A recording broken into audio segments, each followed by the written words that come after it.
HeroRB Friday is afoot once again. Oh my God. What a bad timing for my throat to get.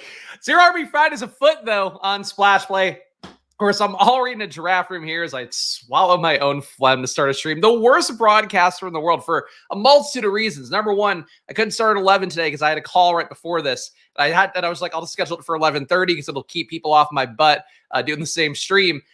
Number two, that was just, I'm a little phlegmy right now. I got a sore throat. So we're crushing it. I'm picking the 6 hole here. No names I recognize in here because of the weird start time, besides Dave Kluge, who I feel like is a fantasy football Twitter guy. So we got Dave Kluge in this room. Is that how you pronounce his name? I don't know. Seems like a nice guy from whatever tweets I've seen on my For You page. But that's about it. It's just me and a bunch of randos here for HeroRB Friday. We'll see what we do. I'll tell you what we're going to do. We're going to clear our throats. Clear our throats before an intro, apparently, is what I have to do for myself. God, I feel like the biggest piece of shit. That might be, I've done some bad intros. Like I flub stuff. I talk too fast. It leads to me misspeaking sometimes. To have it in a situation like that where I'm just fucking throat. I am not the throat goat. I'm the throat non-goat. There you go. Dave Kluge in my draft. Everybody excited to see it. I'm booking guests, not even booking guests. That's what we're doing here. And he's a red badge, so shout out to him. Amon-Ra St. Brown here at HeroRB Friday. What are we going to do? We're going to click Amon-Ra St. Brown like good little HeroRB Friday sheep. Amon-Ra St. Brown pick 6. Still feels good to me. Breece Hall pick 7 would feel less good to me. I think Bijan goes ahead of him 9 times out of 10. And the way that I would want to see it happen. Puka Nacua, pick 8. Puka's fallen recently in ADPs. Still perfectly fine with him at pick 8 as well. GMs around. GMs a hey from Tyler. Some yo-yos from our main Tyler. Too many Tylers.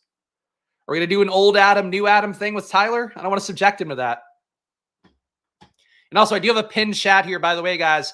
We are now 6 members away from hitting 100 for the first time ever. So if you want to hit that join button down below, today's the day to do it, right? Before the 4th of July, you're getting my Spags ranking still updated this weekend. You also get a VIP Discord, which Historical Anomalies explains how you can do if you are a member. Just sync your YouTube to your Discord on your profile settings on Discord, and it'll do it automatically. And of course, you also get 10 team reviews a month from me. So those are your promises here you get if you do join the channel. And if you join the channel today on stream especially, I'll appreciate you that much for it. That much more for it. I won't even have phlegm in my throat for you. That's how much I'll appreciate you if you join today. So 100 to my PayPal. What code can I use on Drafters to get a deposit match? Mr. Pittsburgh, you're speaking my language. Use promo code SPLASH on there. I'll pull your chat out of the way. Promo code SPLASH on Drafters, $100 deposit match on there. Great site to play on. $15 entry fees with $500K to first place. And tomorrow on Saturday here at 11 a.m., brisk start time we'll have tomorrow. I will be drafting on Drafters, so you can see what it's like over there as well. Of course, we have a lot of fun on Underdog, but Drafters, if you are new, if you haven't deposited on there before, check it out because it's full point PPR, 17 weeks, no playoff pods, no pods at all. And I think that is a fun change from a BBM.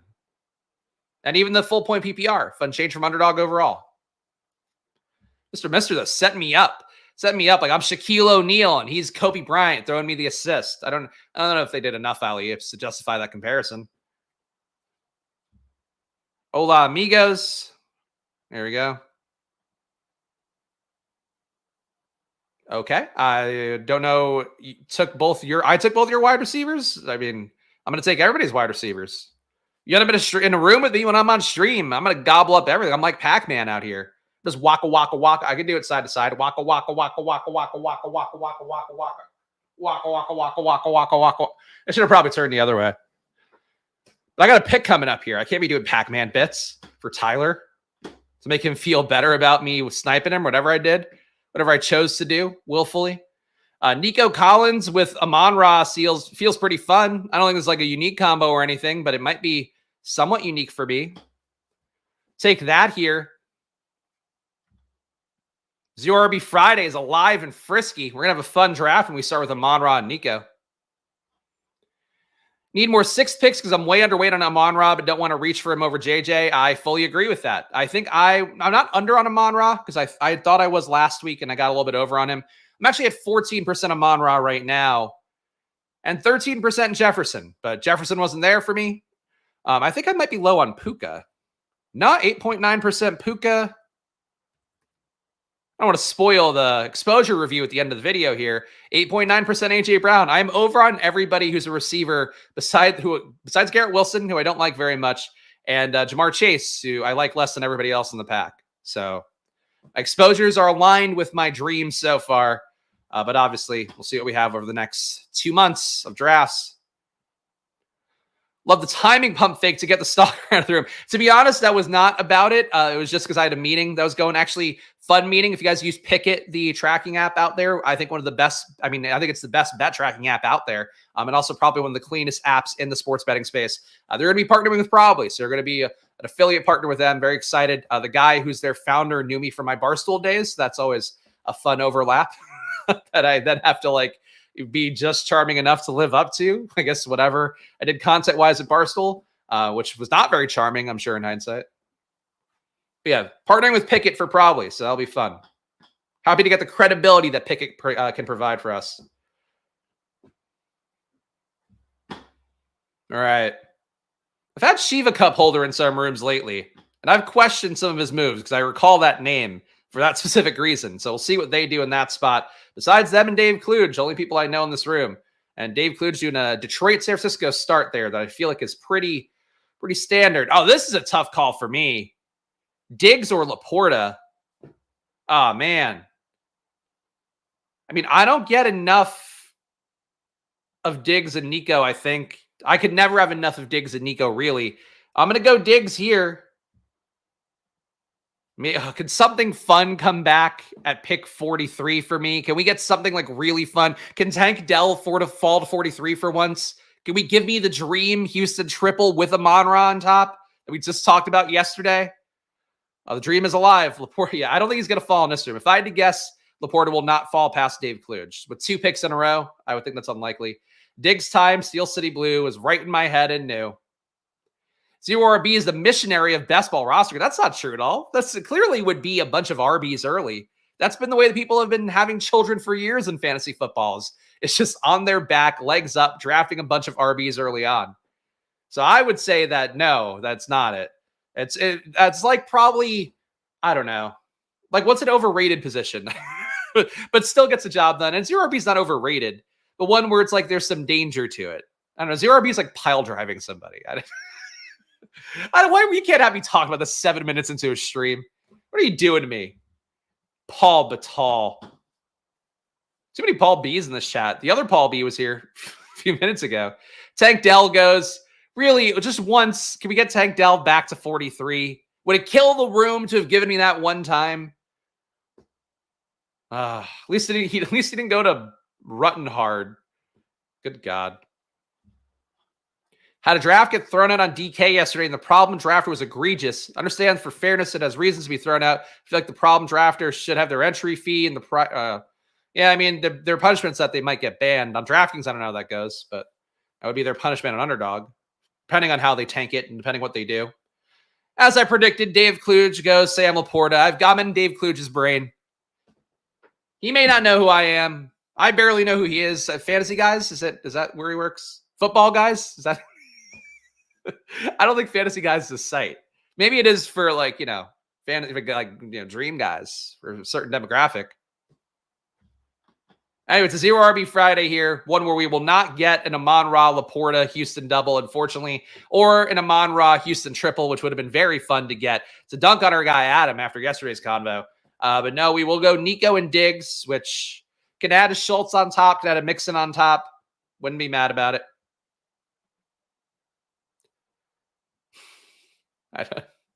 I don't wish to continue. I feel like it was too early to get that chat within a stream. You know, when I feel like when we're 40 minutes in, I'm willing to get work a little bit blue, a little bit more blue. I want to get off the deep end with analogies and such. 7 minutes in, I'm scaring people off. It's not how we can be here. You know what won't scare people off is this sweet HeroRB pick I'm going to make next. And it's not going to be Derrick Henry, even though that would be kind of fucking Derrick Henry would be a very fun pick here. Oh, I hate having to betray a bit, but Derrick Henry at 43? Are you fucking kidding me? This is a dope pick. Derrick Henry, sorry. I've failed Zero RB Friday. Womp, womp, womp, womp. Fucking play the Price is Right sound. I'm taking Derrick Henry at 43. Sorry for the bit failure. Here, let's play some gifts to show. I drafted a running back. I drafted a chunky. I get it. I am an RB pig. Oh, I can't imagine a world without Derrick Henry. Oh, no Derrick Henry. Oh, I'm so scared. But for real, though, this is fucking insane. Amon-Ra, Nico, Diggs, and Derrick Henry. That's not a common combo. We had to. I had to betray the bit. I had no choice but to betray the bit. How dare I? Okay, there we go. Piggy. There we go. I owe you another stream. There we go. Paul on my side. Ain't nothing wrong with that. You started the missionary talk. Now you're here. Anyway, we ruined Zero RB Friday. So that's fine. And Amon-Ra, we went Zero RB through 3. And then we couldn't go any further with it. Amon-Ra, Nico Collins, Stephon Diggs, Derrick Henry. If Mark Andrews had come all the way back, I'm going to really just completely abandon the concept. HeroRB Friday, a foot once again. That's true. I did misspell hero. Let's put it with a Z, like a fool. I was trying to make it a cool, edgy way of spelling hero. I spelled zero accidentally. It's my bad. But I do hate it. Please don't leave the stream. Don't dislike the video and go, this guy's a liar. Hey, his pants are on fire. My pants aren't on fire, even though I did lie. Almost as if that might not be true. Anyway. I love the start, though. This is a fucking sick start. It's not a Zero RB start, but it is a sick one. Lots of stream content coming up this afternoon, by the way. I know our guy Tyler doing a stream with Pete, pal Pete Overzet on the Fantasy Sanctuary. I think there's another stream. There might be like 3 more streams going on. Everybody's getting them out of the way here. My plan, though, is going to be to stream from our vacation next week. So we're going to the beach in Virginia Beach with Luca, with my 14-year-old dog Penny, her last trip, it looks like, before we're going to have to call it quits, unfortunately, on that. Which I'm going to say in such a stupid way because of the fact that it makes me really sad. But yeah, so it'll be a big trip. It's still planning on doing streams and doing probably content next week, so strap in. All right, we got...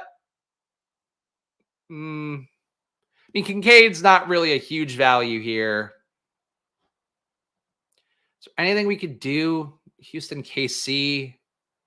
Go up and get Worthy for that correlation. I like Kincaid here. I like Kincaid here is basically how I'm going to feel about it. Kincaid, to me, I think getting the elite tight end here, getting the former Bills teammates together, also very fun. But really, I think the main thing to me is that we have this Houston double. CJ Stroud doesn't come back because, God forbid, nice things ever happen. Stroud's here. My bad. Thought somebody took Stroud. Stroud's still here. Think we could push Stroud. That's the point. Okay. Can we push Stroud? That's the question. Recenter myself. I know the chat hates it when I push a QB, so I'm a little bit nervous about pushing CJ Stroud here. Yeah, and that also distracts me too, to be honest. But yes, not excited to do it. If you guys recall, I lost my Labrador Callie on stream a couple years ago with Pete. Now my dog generation is over, so it'll be very sad. 14 years is a lot. It's just sad to see her like hobbling around and shit. And that's what we're doing. We're pushing Stroud. We're going to hope the Tank Dell guy doesn't take him. If the Tank Dell guy does, then it is what it is. We'll have a unique Houston combo, and that is what that is. But I think, to me, Dalton Kincaid, elite tight end, makes this build look a little bit better. I really like our top 3 receivers. I like getting Derrick Henry with this build. Couple picks after ADP. You could make the case that because we have Derrick Henry, which is unique, that I should just lead into the game stack and took Stroud at 54. But if we get Stroud at 67, it's going to feel a lot better. So we'll see what happens here. If we lose Stroud, I can live with it. We just got to have a better QB than Stroud, unfortunately. It's all right. I appreciate it, James. It's all good. I know we've all been through it. We're all going to be through it. Losing pets fucking sucks. Doesn't make my experience any more special. But, definitely tough. 14 years is a very fucking long time. When I was 14 years ago, I was living on the Upper East Side with 2 of my buddies. My best friend actually was my CTO for probably right now, and one of my other best friends. And we were living on the Upper East Side, and I got Penny, and she was pure chaos. And she famously ate my best friend's sandwich off the table when she was like, I don't know, 4 months old, 5 months old. Just snatched his sandwich away, which was a delight. So lots of fond memories going back to her childhood. Big-headed pit bull mix. There you go. Thaddeus encouraged me to get my guys. Enough with the pet talk. Let's go back to sex. Oh, I guess they go hand in hand for some of the pets. All right, what are we going to get here? You guys don't need are we going to walk him down? Let's try walking him down one time. You don't need CJ Stroud here. CJ Stroud doesn't make this team better. You got a KC bet. What? Take some Pittsburgh guys. You don't need Tank Dell's QB. Tank Dell's hardly ever going to make a lineup with CJ Stroud. I think we can all agree. Fuck this guy. I'm just not allowed to have QBs. Everybody can get CJ Stroud at fucking 70. Meanwhile, I have the guy with one Houston partner stack. He's like, I can't pass up CJ Stroud. I am so fucked in these fucking rooms. The worst part is too, like, we'll be in stream rooms where other people will get these things to occur for them. It's just not when I have the stack aligned. My run bad on this right now. I know people go, Spags tilting. But really, my run bad on this is fucking unbelievable. Just once, let me push a QB back. Please. Jordan Addison here, not a bad pick. The RBs that I don't like falling. No reason to take them here. I think Addison is a good pick here. Would like to get more Addison. We didn't get Justin Jefferson. We can make an oppo bet. If Addison goes off, more likely that Jefferson didn't in that game. In week 17, let's say. So we can hope Amon-Ra beats Jefferson. Addison somehow benefits from Jefferson not having a great game in week 17. And we still have our Houston-Baltimore bet with a little Dog Kincaid on top. So there are things to build late. Just God forbid I could get... Can you give me a discount QB once, please? Let me have it set up. And I go, ooh, I'm so excited to get this guy 20 picks after ADP. Set up the Jacks double. No. We're taking Jordan Addison. I mean, getting Aaron Rodgers is not a thing. Like, you could push Aaron Rodgers in a room where, like, Garrett Wilson guy doesn't have a QB, Breece Hall guy doesn't have a QB. Like, you can push Aaron Rodgers anywhere. That's not the hard one. Pushing a good QB is the hard one. The issue is, like, I'm constantly seeing people push good QBs. It's just not me. I'm just not able to do it. But logically, though, like, I would say, to give the real take on it, though, it's like having Nico and Diggs does not mean you've cornered the market on Stroud. This guy having Tank Dell gave him enough of a leg in that he feels like taking Stroud's a good move. I fundamentally think that you want to have two of the Houston receivers if you're taking Stroud, because of the fact that it basically then becomes more of like a bet with Stroud, whereas like Stroud could hit pretty well. If you're making a bet with Tank Dell, you're basically saying that your guys in round 2 and 3 are going to be better than Nico and Diggs. Is Tank London going to be better than Nico? Probably not. Is Tank going to be better than Diggs? I know people out there want to make that case. I probably wouldn't. So anyway, that's the real thing there, is like, should have been more aware of the Tank Dell drafter and that he might do that. But logically, again, when you're pushing a guy, you're pushing him ideally to the opposite side. If I push Stroud over here, he should have come back. Pushing it over here, less likely to come back. So, oh well. Yeah, that's it. I mean, it was a gamble. I will make the gamble a lot because I think it's easy enough to get the stack that I'd rather get the stack plus another pick. So that's still the same process I'm bringing with everything here, but I know people get like anxious about that, and it's just I don't really freak out about it too much. Keon Coleman falling here is a decent pick. I got to really drop him in the ranks, which sucks because I don't think he should be dropped that much. But if it means I can move up Christian Watson, that's fine. And Jameson Williams can increase our Detroit bet without a Niners bring back. That's a bit of a reach. I'm going to go Christian Watson here. I feel like this room, even though we deviated twice at RB and tight end, or once each at RB and tight end, I think this still feels like a pretty good zero RB room with Amon-Ra, Nico, Diggs, Addison, Watson. So we just got to get some more stuff late, which we'll try to do. I say that like in a draft, like so you make the choice to not make picks at a certain point.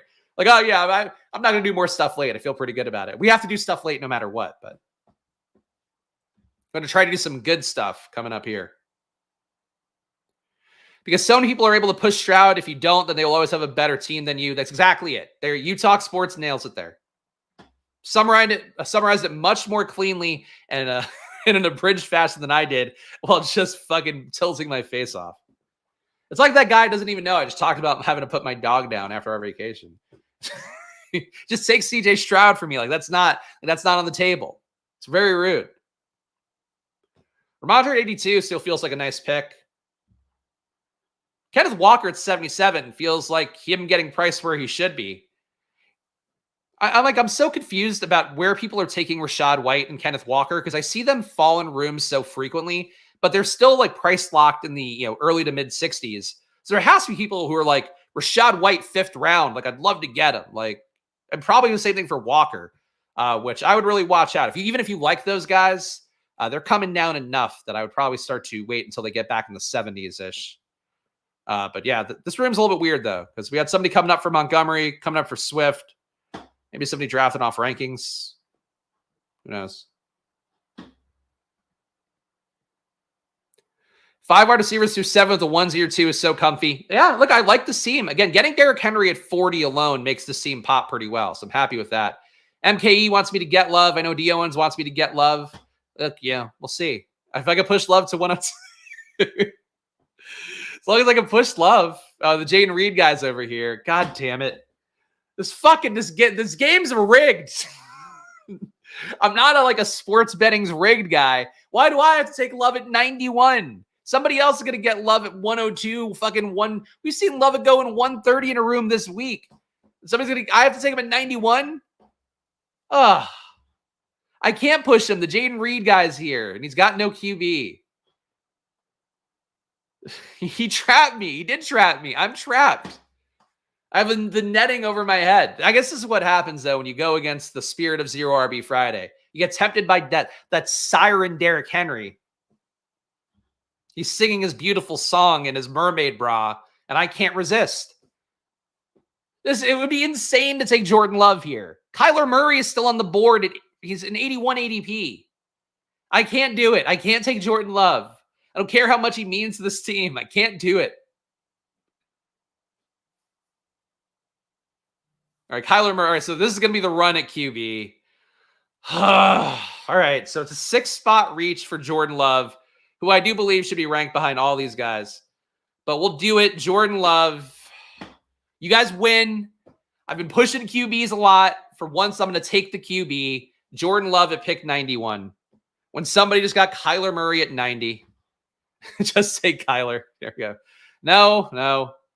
Diggs didn't ruin my locker room. Diggs has been a great presence there. This team falling apart has nothing to do with Stephon Diggs. He's the one who recruited Derrick Henry at pick 40. He was like, Derrick Henry, come on, man. I know you're valued much earlier, but come join the squad here. It's a classic dream team kind of thing. It's not the Spags I know. I know. Look, I've betrayed myself in multiple ways in the stream. I guess it's just what happens. For it's a little vacation time. Though I do have again, draft coming up tomorrow and draft still next week. I'll be doing drafts from Virginia Beach. Live, a remote from Virginia Beach is where I'll be drafting next week. So stay tuned there. Probably not in the 4th of July. But besides that, planning on doing them all as long as the Wi-Fi is good, and I don't. And the camera and mic experience isn't too awful. Got to take what the draft gives you. I could always look to Mr. Mufasa, my wise elderly lion. Give me some guidance. But thank you, Terrence. But I think here, again, when we know Jaden Reed guys over here with no QBs, you got to take Love. It's unfortunate. Rashid Shaheed, by the way, getting all the steam in the world. I'm an EPA slut. I love guys who have high EPA per target, expected points added per target. I think it's a good metric to have as a litmus test. Rashid Shaheed in the past has been one of those guys. This past year, he fell off the earth in terms of what he did there. And then, I don't know, is he really going to be getting better targets because they're going to use him more downfield? Is that supposedly those are reports right now that's steaming up a little bit. He's going to use more around the field. I don't know that I want my deep target guy to be getting less deep targets and getting more 5-yard Malachi Corley kind of targets. So I don't know. This Rashid Shaheed's team to me feels a little Gabe Davisy. I think a little Gabe Davisy. How do you feel about Musgrave? Positively, very positively. I think Musgrave is a good player. Musgrave, too, is like the kind of guy that's going to give you fantasy-friendly plays. His return from the last rated kidney, I mentioned this a lot. When he returned to that game against Dallas, and like had the big play downfield for, I think he got a touchdown on it. But if nothing else, got inside the 5-yard line on a deep target. Like those plays weren't there for him when he started. And that's his game because Jordan Love's getting pressured so much, couldn't handle pressure, couldn't get it downfield. Like Musgrave wasn't getting that kind of work as much. But that's where he should be a beast. And those plays, if you get, if you can get 3 of those in a game, maybe not, 20 plus air yard plays, but moving the sticks kind of plays, shot to break some for a touchdown, he can rumble. So like, I like Musgrave a lot. I think Kraft to me is more of a decently well-rounded tight end, but not like an explosive weapon. And I think that's a pretty big difference. Okay, so we're on the clock here. Like what? What is this? I mean, look, I would say if we're going to roll into a knife fight with CJ Stroud teams, I think going Jaden Daniels would make a good amount of sense here. We obviously are still live for Jared Goff later on. But really, I got to lower my exposures. I have to. I'm not going to do it today. Jaden Daniels, come on down. Pick 102. Come on. We lost CJ Stroud. We got to beat CJ Stroud now. So we're going to throw Jordan Love and Jaden Daniels at the problem. Problem fixed. Now we're going to outscore everybody in QB in week 17. So Jordan Love, Jaden Daniels is the team so far at QB. Derrick Henry at RB. Wide receiver, Amon-Ra St. Brown, Nico Collins, Stephon Diggs, Jordan Addison, Christian Watson, and our tight ends, Dalton Kincaid.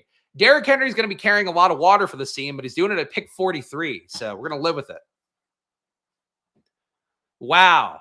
Jaden Daniels. What a team. St. Daniels, you coward. I'm no coward. I didn't even see that one. I'm no coward. Look, yeah, people are saying it about me. I'm going to make the words my own. I'm the EPA slut. How dare you? Don't slut shame me. Is a 101 this year a perfect 0 RB spot? Taking Lamb and 2 wide receivers at 24, 25? No. Honestly, I still take Christian McCaffrey at the 101.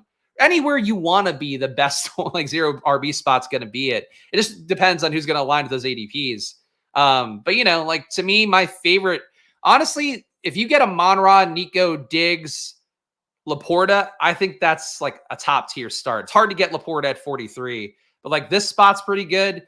The Tyreek Hill spot's not bad. If you do like Tyreek, you get Devontae, maybe you get a Metcalf or a Neighbors, then you also tack on top a discounted Jalen Hurts. That could be pretty fun. So like there's really, I don't think there is a perfect 0 RB spot unless you have specific player preferences. Like if you love Drake London and Marvin Harrison, and I do, then getting, the end of the 1-2 would be an ideal spot as well. Shout out James here, gifting a membership. We're now 5 away from 100, guys. If you want to set an arbitrary goal today here on stream, hit that join button down below. $4.99 a month. You get 10 team reviews a month from me, a VIP Discord with people who aren't me talking in there all day. And you also get my rankings updated weekly. Those are the 3 big perks you get, along with my undying respect and adulation. So please hit the join button down below for $4.99 a month. Under $5. What a treat. You can indeed get stacked teams on DraftKings. That's true. Wow, James. I didn't mean to bait James into another one, but shout out James for 2. James, you are very much appreciated here. Now 4 away, guys. The dream. You can make a sick child's dream come true. Mentally, I'm so sick and twisted. They call me the Penguin of Doom. Thank you, James. I appreciate it. Spreading it like a virus. Anybody watching live? James is a man of the people. You could be the 100th member. Wow, what a treat. You could get a badge. You could frame it, put it on the wall. Your wife would be delighted to see that you've become the 100th member of a very esoteric, very niche fantasy football channel. Some picks coming up here. Njoku just goes here, but yeah, falling to 112. To a draft with Evan Ingram, which a little bit tough to lose that capital. I like my team compared to a lot of these teams in the room, I got to tell you. I'm biased, but I think this team is coming together decently. We just got to start hitting RB a little bit, but we'll do that. All right, we'll get at least 1 RB I find palatable here. That works. Devin Singletary, a little bit of a discount. No correlation of note, but that's perfectly fine. Singletary, come on down. RB2, Devin Singletary.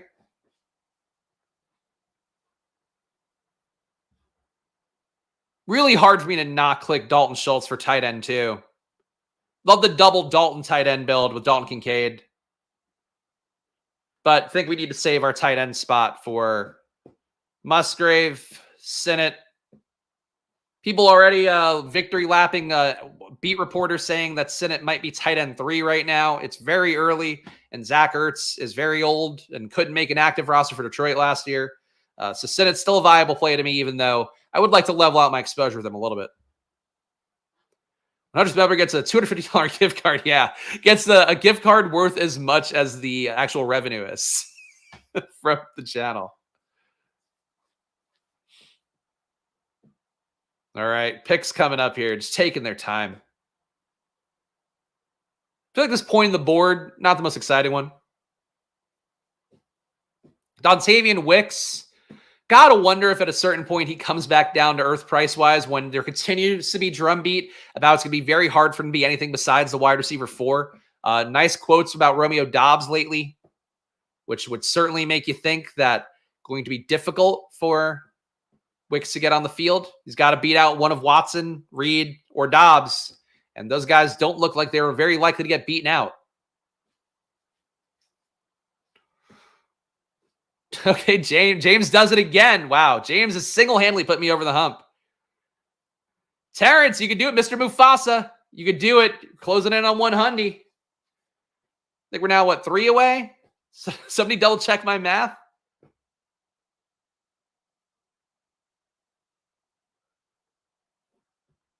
All right. Picks coming up here. Trevor Lawrence falling. We can get a correlation with Jaden Daniels. Do you think Ford might be the better pick overall? ADP-wise, here's what it would be, but I'm going by my ranks. And I think we'll just take Eckler here. We are light on Washington correlation so far, so that's going to be the tiebreaker for me. Do think Ford in a vacuum would be my pick that I prefer more. But for right now, we will go with Austin Eckler as our RB choice. Team so far is a 2-3-5-1. We have Jordan Love, Jaden Daniels, Derrick Henry, Devin Singletary, Austin Eckler. The value on Derrick Henry is the most unique part of this team. We have a Houston double with Derrick Henry at pick 43, which I don't think is going to occur very often naturally. Amon-Ra St. Brown, Nico Collins, Stephon Diggs. That's that Houston double, all at cost, along with Amon-Ra on top. Jordan Addison, Christian Watson here. They are a Week 17 matchup, obviously. And then Dalton Kincaid at tight end is going to be our elite tight end pick a little bit after ADP. So collectively, a unique room. The stacking Week 17 correlation has to get stronger, but I'm happy with where we are right now. Think Dobbs is a free space. I greatly prefer Watson. That's how I always feel about it. That said, Dobbs has worked out the most with Love outside of the team. As I mentioned a lot of times, last year he was the only guy who was regularly flying out to work with Love, and I think that's a big part of the trust and connection that they established last year.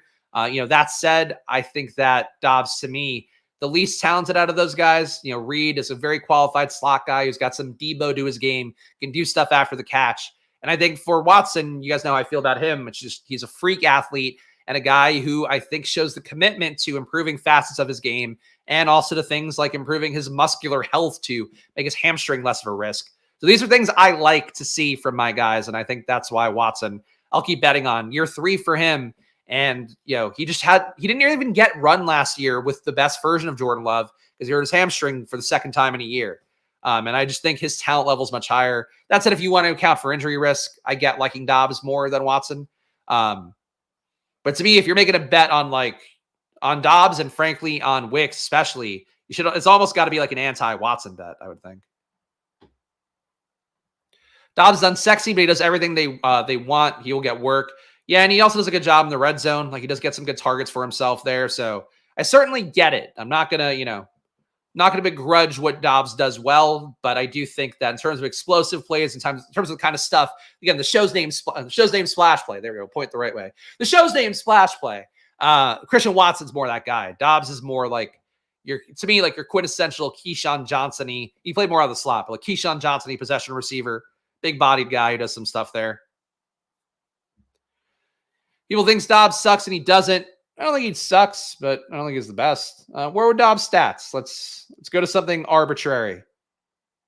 Or not arbitrary, right? I don't know. All right, hold on. I'm looking at Romeo Dobbs. Got a couple picks coming up here. We'll solve the Dobbs debate. So last year, I know Watson was a negative EPA receiver per target, which was depressing because he was a positive one the year before. Last year, negative 0.1 EPA per target for Watson. That's not good. He started much worse. So that's the way I would give him some grace to defend him, but that's not good. Dobbs, 0.2 EPA per target. So Dobbs, a positive EPA guy last year. Jaden Reed, 0.26. So by EPA, he was the best receiver in that room in terms of what these guys did last year. And then Wicks 0.44. But the smallest sample size for Wicks. So I would say based on that, if you're just to go off the performance last year, Watson is the worst receiver of the group. Dobbs, second worst. Reed, third worst. And then, or whatever, Wicks would be the top if you just go by that. Okay, so Marshawn Lloyd would be a good pick for us. Dotson would also be a good pick to give more Washington correlation. I do think we need RB more, and we do have McCaffrey and Sinnott late for the Washington stack. So I am going to go Marshawn Lloyd here. I suppose it's possible that Marshawn Lloyd would make it back to me. I don't know what the likelihood is. And maybe these people just don't like Jahan Dotson. Maybe they think there's something wrong with Dotson. That'd be the hope. If Watson kills me, that means I suck at drafting. Ooh, man, that's a tough call. That's a tough call. Watson can kill you, especially in a week 17 kind of thing. Like Watson can easily give you like that Pickens making a lineup kind of game, especially at pick 70, whatever, pick 80, whatever. That's what, like he's an ultimate like 2-touchdown game guy. Like, so that's where if you're worried about Watson, I would be. But, you can make I don't think there's as big of a ceiling for Dobbs, but Dobbs can get you 2 touchdowns in a game too. He can get you, 6 for 80, 2 touchdowns. Try to go 2 package receivers for a small correlation similar to Houston. I think that works. Whether it be with Love or without. Just stacks in general always going to add value. It's the main thing to keep in mind. Like as long as you're correlating stuff together, making concentrated bets, it's going to help. Dotson not going to make it back, which is fine. Would have been very, very greedy to expect him to come to 150. But I needed Marshawn Lloyd here. I have other outs for guys, and Marshawn Lloyd goes with our Green Bay stack here. Goes with our Green Bay, Minnesota, week 17 correlation. So that's why Marshawn Lloyd was my choice, even though I don't get Dotson back. That's Dobbs, though, when the game is on the line. Like, he does get more looks from Jordan Love, like because Jordan Love trusts him. I think that starts to maybe get chipped away a little bit more as we get to more time with Watson on the field with him, more time with Reed on the field with him. But for right now, yeah, I mean, that's Dobbs' value. Gabe Davis's playoff performance is also pretty good. That's a good point. Good point. Read too much into the playoffs, and sometimes it does lead people to chasing things that are not really there. And, it does speak to the fact that, like, Gabe Davis, when Diggs was getting covered really aggressively in the playoffs a couple of years ago, there definitely was still a lot of targeting going to Gabe Davis's way. Sometimes you do need the wide receiver one to be covered for that guy to have the upside, and that's going to happen more in the playoffs than it does in the regular season. Tyler gifting a membership. I think we're now 2 away from 100. If we just want to keep gifting. Nobody wants to pay out of their own pocket. The generosity of our friends here and our regulars and our beloved, I'll say our beloved people in our lives here on the channel, just gifting stuff away here to help me get there. It feels like cheating, but I appreciate it nonetheless.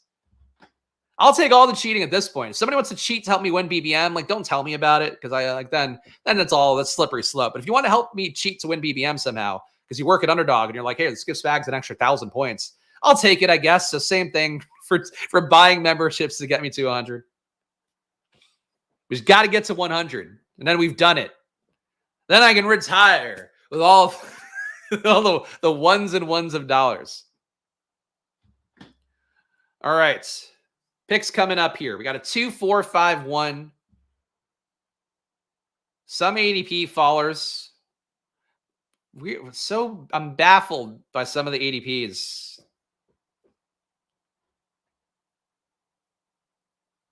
All right, so Rico being here, I think, is the pick.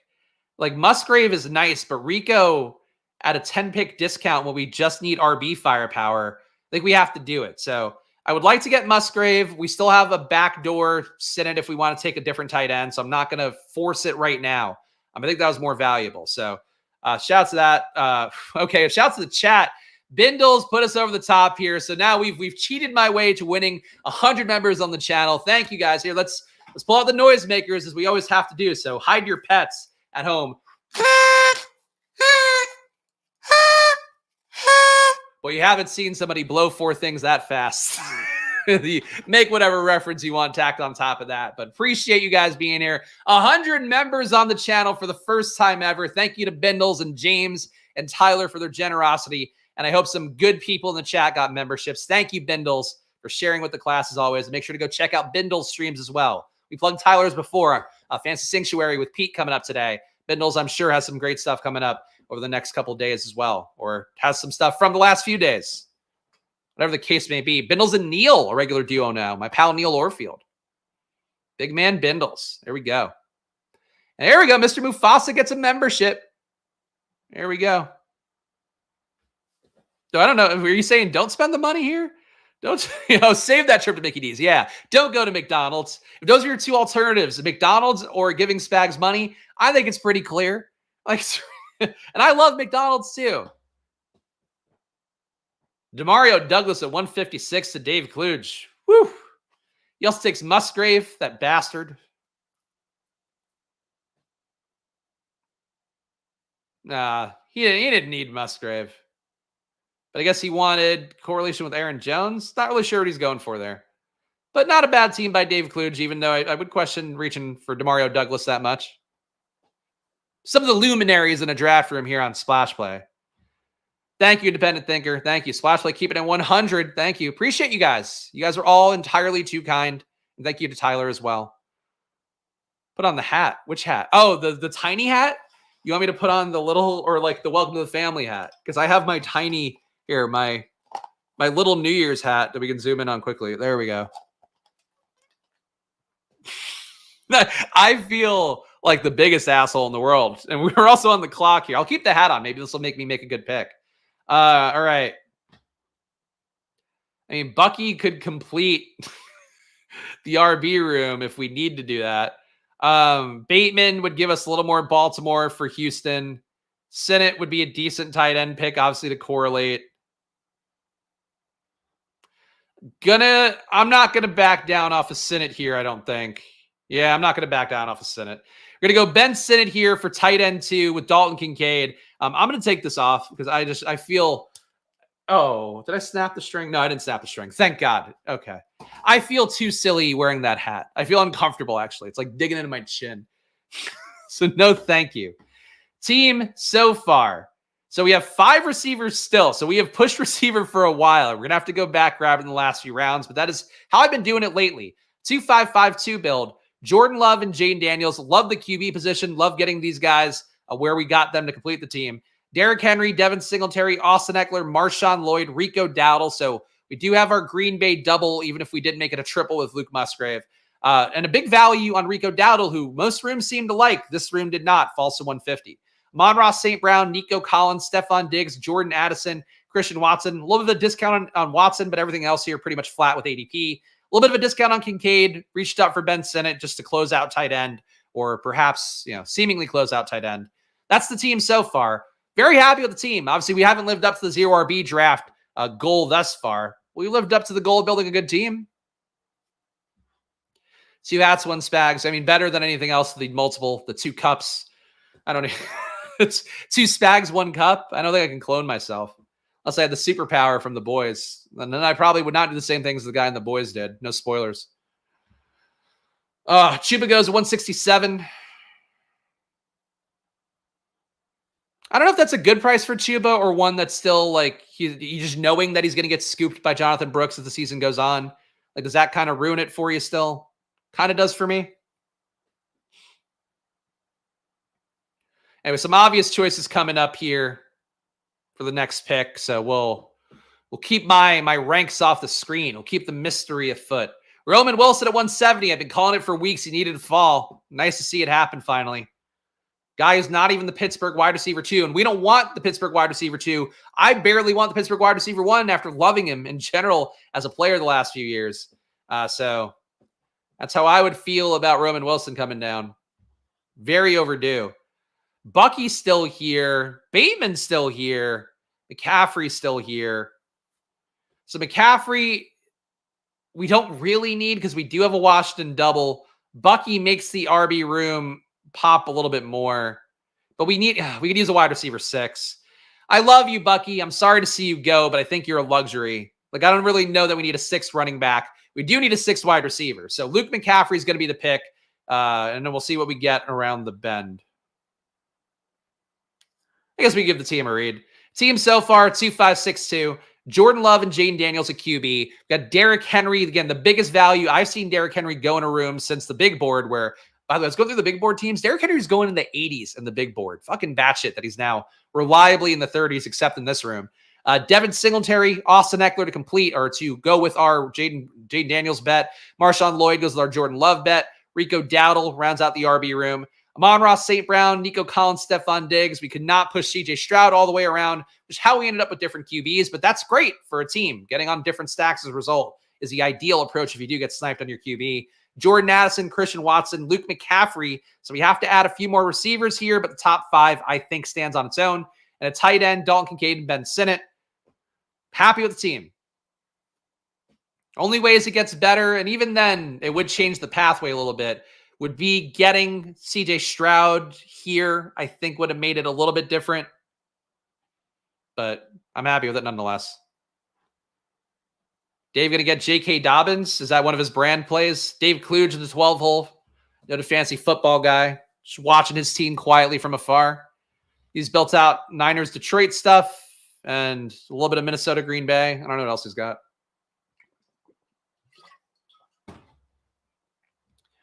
Dowdle not good and Dallas trusts Zeke. Look, I take a lot more Zeke, and I tend to agree that Zeke gets the higher value touches right away. That said, I still fundamentally believe that they're really similar plays. So I'm happy to take Dowdle. If he's going to go at 150, great. But I think he and Zeke should kind of be like, Zeke should be like 125. Dowdle should be like 130 or so. So getting him, at a discount, happy to do it. Shout out to guy Charles, of course, the spokesman for the Arizona Cardinals. Appreciate seeing him here. There, I don't know why I pulled that chat up. A little worried how easy of a click it is I find Zeke and how hard of a pick I find Dowdle. I agree. I agree. I mean, I've got Zeke. In my ranks, I've got Zeke at 126, so flat with ADP right now. I've got Dowdle at 140, which is also pretty much aligned with ADP. So, I think there's about a 15-pick difference in my ranks. That said, people like Dowdle enough that if he were to come up, I'll move him. I just mostly try to stay so you're just a little bit ahead of where ADP is to make sure you're getting players that I think are a little bit more valuable than where they're going, basically. So that's what my approach is for rankings. But obviously, if people drive a player up and you follow that player up, then that's certainly Tez Walker going at 185. I love a late Tez Walker when you have Houston, but it's okay. Shocked we couldn't get Tez Walker at 187, honestly. All right. Evan, thinking it through here. We got Jonnu Smith. Third tight end wouldn't hurt, but doesn't do a whole lot here. RB, this is a really gross pocket. We need wide receivers more. At this point, we're just lacking correlation with everything. I'm not going to take Bo Melton at this point. I'll take the shot on Jalen Tolbert. I honestly have concerns about Tolbert. I think that there's enough buzz for Ryan Flournoy for they have one more receiver in that room that I think has also had a pretty good OTAs. Somebody in the chat might get it before me. There's been enough talk about people who aren't Jalen Tolbert that I do worry about him not holding on to that wide receiver 3 job. Jalen Brooks is the one that I think is having a decent camp as well, or had a decent camp. One to watch for in July. I'm still thinking you should take Tolbert. Obviously, I did take Tolbert here, but it does feel to me like one that maybe a little bit of concern about that room. If you're expecting Tolbert to just come in and be wide receiver 3, I don't know how locked in that is. Yeah, Brooks, that's it. Jalen Brooks. Chat got there. People, I do tack on Nelson Aguilar late. Usually that's when I have Lamar. I feel like then it's all right, I could see Lamar feeding Aguilar 2 touchdowns in week 17. Guess you could make the same bet here. Ugh. mean, it's got to be Aguilar or Justice Hill at RB if I wanted to add more Baltimore correlation on top.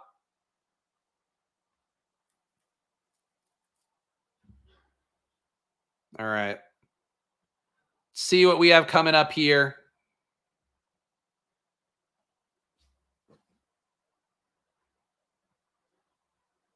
All right, we got 2 picks left, 2572.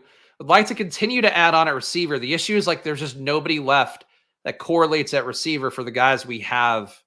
Unless I wanted to take a Diami Brown or the grossest pick of all, the wide receiver 5, but we'll do it in this build. Bo Melton, come on down.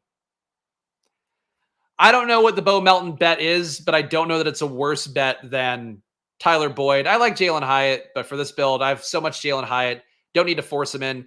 Noah Brown, hard to see him getting there enough for me to want to add him onto the Houston stuff we have. If I had Stroud again, I feel like I'd be more willing to take Noah Brown. Might be live, honestly, to do the Aguilar thing here. Ugh, so gross. It's got to be Aguilar, or I guess Atlanta could tack on a Rondale. We'll figure it out. Not a Boyd believer. I'm okay with Boyd. I prefer him again if I have Levis. I don't really like bets on guys with no meaningful correlation to my team. Like late, unless they're guys that I think can really stand on their own. I don't think Boyd stands on his own that well. I think Boyd hits if Levis is crushing, and then probably also he's hitting behind Ridley and behind Hopkins. So, like, I think he's a good, like, third wide receiver bet. Him on his own, I'd rather take a shot on a correlated bet if you can. Yeah, Mechie is still there. Mechie, to me, is, like, even further down. They have Skronek, and, like, honestly, I could see wanting to put Skronek on the field before I would put Mechie on the field, because at least Skronek, is going to be able to block for Joe Mixon better, whereas Mechie is just, I don't know, Mechie doesn't do anything well, which bums me out. I liked Mechie last year. Thought he was worth a flyer. Again, for my belief in CJ Stroud, and also taking a lot of late Houston stacks, where like when you make the decision to take Stroud last year, you already were out Nico. He was gone. You had to basically decide then, Tank or Mechie or both. So I had a lot of like Tank and Mechie teams because I'm just taking Stroud, trying to cobble some stuff on top of it late. The Mechie, I felt like really just showed nothing. It sucks because he was sick, obviously, and then comes back in. Maybe he could make a leap this year, but I don't see how he beats out Diggs. I don't see how he beats out Tank Dell. I don't see how he beats out Nico, who just got huge money as well. So I think Mechie kind of donezo. Like, honestly, I'd probably take a shot at Noah Brown over Mechie still. Yeah, it's sad. If Mechie went somewhere else, maybe take a shot at him, but I don't even know where that would be. It's tough because I think you can recover from the illness that he had, but you probably, probably don't want to. Probably don't want to. You probably don't want to be playing on top of that, I would guess. All right, we got one more pick coming up here. Got to complete this team. We'll see what we do. I think we're live for a couple different positions. All right. Bigsby, not a bad RB6 if we need him or if we want him. Rondale gives us some Oppo stuff for Washington. I still do like Rondale. I've just kind of been dialing him back a little bit. Don't think we need a 6th RB. I'm going to go Rondale here. Complete the room. We'll give the team a read as well. We have Jordan Love, Jaden Daniels at QB, Derrick Henry, Devin Singletary, Austin Eckler, Marshawn Lloyd, Rico Dowdle at RB. A wide receiver, we've got Amon-Ra St. Brown, Nico Collins, Stephon Diggs, Jordan Addison, Christian Watson, Luke McCaffrey, Jalen Tolbert, Bo Melton, and Rondale Moore. We loaded up after going 5 receivers early, then not going back to it for 100 picks. We then went nuts at receiver late, and we went Dalton Kincaid and Ben Sinnott. That's this final team. But hey, it's still Zero RB Friday, guys. So yeah, I'm in another one. I didn't tip it off, and it looks like you guys didn't guess I was going to do another one. So another BBM draft here. Let's update the banner. And this time we're going to do Zero RB for real. This is fucking it, guys. This is the legit Zero RB stuff. But how could I not do a second stream? How could I not? Smush the like. Yes, please. Smush it and smash it, and we'll see what I could do out of the 2-hole. Please give me something fun here. Give me some fun Zero RB bullshit.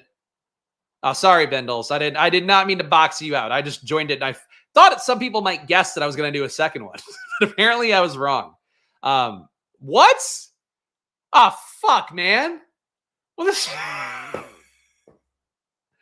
Are we just going to push McCaffrey to 3? Oh, come on. Why are they doing this? I'm sorry. I'm sorry. I'll change the title of the video. I'm sorry. McCaffrey at 2? Come on. Come on. There we go. There we go. All right. Wow. Take RB. Just do it. CMC on down. What will come out of the 2-hole? We did it. Always a valid question. Is true. I had to do it here. Christian McCaffrey at the 102. HeroRB. Yeah, we changed the days around. Look, I'm on vacation next week. We'll just peel off some HeroRB drafts next week. It'll be just like HeroRB Friday. Jar Jar Binks draft CMC impression. Oh boy, but Jar Jar Binks is like kind of racisty sounding. Me so excited to get Christian McCaffrey 102. Is that please don't clip that and say it's something. That was Jar Jar Binks excited to get Christian McCaffrey at the 102. Misa don't believe in HeroRB Friday with McCaffrey there. That's like, we got a little Elmo-y. Elmo loves Christian McCaffrey. We hear a lot of Elmo in the house, guys. Elmo is the song for Luca brushing his teeth every day. Parents out there may know. It's a song that's timed for just long enough for a child to brush their teeth. So my Elmo is a lot stronger than my Jar Jar Binks. But I hope that counts. 0 wide receiver build for 100 members. I mean, that would be insane to do when you have Christian McCaffrey, I think. Oh, an Elmo reading of the names. Oh, boy. All right. Well, now it's been asked for. Who am I to deny Steel City Blue? But we will have a reading of names coming up here. One more draft. Strap in, guys. And then drafters tomorrow. So if you want to be on draft on stream here, very easy to get in a draft or draft with me. And I don't mind it at all because there's no pods. We're not competing against each other in the same way. And that's the big benefit on drafters. No pods, no playoff pods, 17 weeks of full point PPR. So check it out, drafters. Again, going to be doing it tomorrow at 11 a.m. here and then be taking off to Virginia Beach. And we'll see what I can do content-wise from out there. Drafters. Boop, boop, boop, boop, boop. And, of course, Underdog, too. Obviously, I'm drafting on here right now. A lot of great tournaments and different styles as well. The Marathon, which is going to be very similar to your Drafters tournament. Your Sprint, which is a little bit different. It's only the playoff weeks. Different tournaments on Underdog as well. So if you haven't played there, if you're for some reason a regular season fantasy football guy or gal, and you want to get some drafts into practice, use real money drafts. Draft in the puppy for less money if you want. But go use the promo code SPLASH on Underdog as well. All right. Appreciate the effort. I tried. I hope it was enough for you, Bindles. I'm sorry. Mike Evans at 15. What is this? What is this today? What am I getting into? I'm betraying HeroRB Friday because I can't resist what the rooms are giving me. I'm getting Mike Evans at 15 in rooms. Very odd. Receiver going hot and heavy. I think we're not going to have any discount value coming back to pick 23 here. Gonna have Saquon there. Can draft the two peers, Christian McCaffrey and Saquon. One of them still good. The other one not. Okay, good. Saquon goes. Thank God. Get him out of here. Didn't want that. Oh boy. I don't want to do any more Jar Jar. Shiny Teeth and Me Still the GOAT. Kids see. Oh, there we go. There goes Shiny Teeth and Me. I've not heard that one. Got to play all the hits. Elmo, those got bangers. The Elmo slide. Luca loves the Elmo slide. And Elmo's happy dance. Whew. This guy, he's in the lab. Come on. All right, so he took Debo. We get the discount Devontae Adams. The best of fantasy football for the last 5 years are the hits we're playing right now. But I'll scoop that up. Again, we see sometimes Devontae Adams going at the 1-2 turn. So getting Adams at pick 23 feels pretty nice. Very vet-heavy start here. We'll try to youth it up a little bit. Losing Neighbors makes it harder to youth it up. We'll do that. I'm a bit too old for Shiny Teeth and Me. Oh, okay, fair enough. I didn't have any, I don't recall any songs from my childhood about singing. I just remember the Cavity Creeps. I didn't have any toothbrushing songs. I'm just only living in the now of Luca's toothbrushing songs. All right, ADP wise, Waddle's the pick. I think we discussed and debated enough yesterday how I'd feel about that one. Fucking A. I mean, Waddle is a discount at this point. And you know what? And this is one place where we're not making the bet on Tyreek. We could make the contingent value bet on Waddle. So that's how I'm going to justify it here is we got unique by having McCaffrey at the 2-hole, got more unique by adding an Adams value on top, get even more unique by adding a 6-pick Jalen Waddle discount on top. 5-pick. I'm rounding up, though, to make it sound better. So I feel better about it. I don't hate this start. This is like a unique start, I think, like relative to what you can get unique on the first 3 rounds. We'll take it. I know Tyler knows this stuff. Very nice. There we go. From Fairly Odd Parents. Yeah, Fairly Odd Parents is a little bit after my time. SpongeBob is honestly a little bit after my time, but I watched that with my little cousins when I was still a teen. All right. Yeah, the 1-hole goes with the Bijan DK DJ start. Honestly, the sick name Slime Santana, like that could be a rapper name. Lil Slime Santana. I don't know. We're just riffing here, guys. I haven't done this at all in the video. So if you're watching at this point and you are enjoying the content, now's a great time to subscribe down below, hit the like button, splash play on that march to 4K subs. And we're doing it here every day. At this point, though, I care more about making the members happy. And of course, the regular viewers happy every day, but really trying to grow here still. So hit the like button, subscribe. All the little engagements help out to get seen by more people. And I appreciate that support a bunch. And go do that if you can.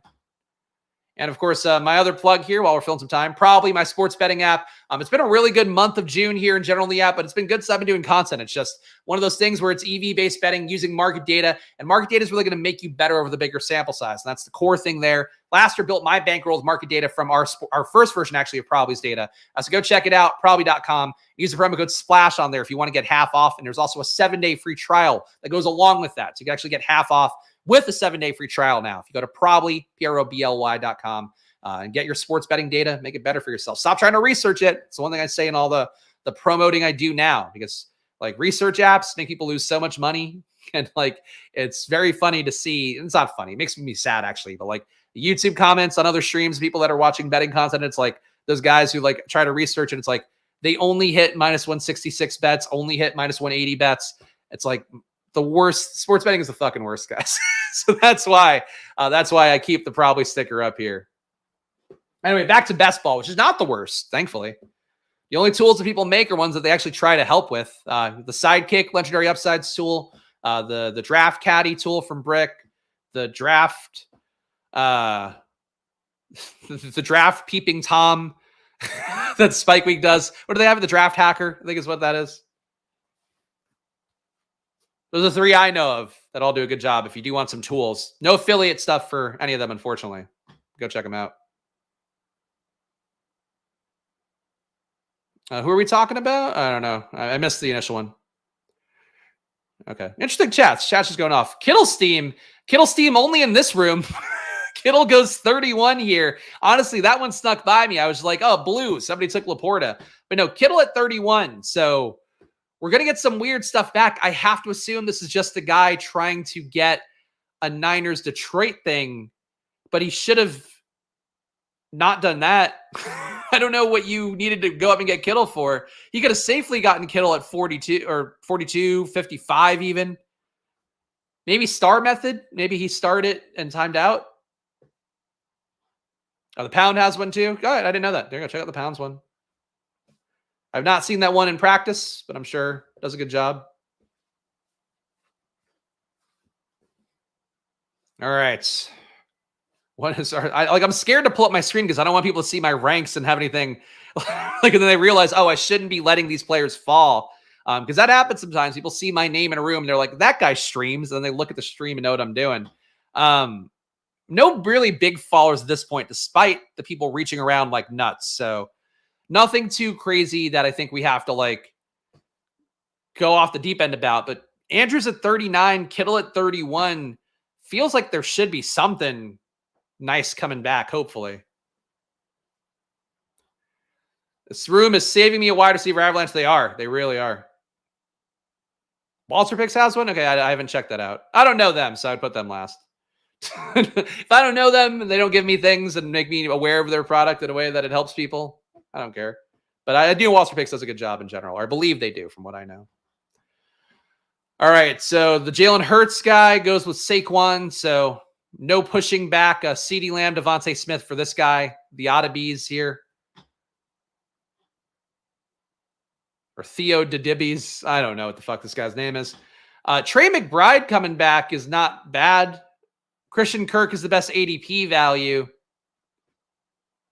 We do kind of need to keep making up a receiver, and scooping up value is a good way to do that. So at this point, would love Trey McBride. If we don't get him back, it's not that deep. Christian Kirk's the pick. Unique team for me, which is something I know. I was listening to the Legendary Sickos podcast with Pat Carrain, with Eric Bimeford, and Mike Leone. 3 people who I can reasonably book on Splash Play, and I should, because I do enjoy their conversations a lot.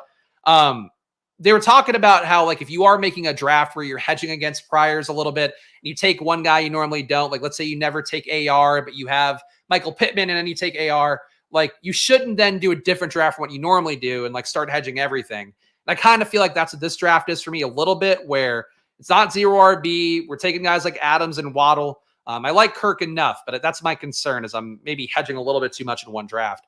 That's it. Scooping up McBride would feel pretty good. Scooping up McLaurin and making this a Jaden team would also feel pretty good.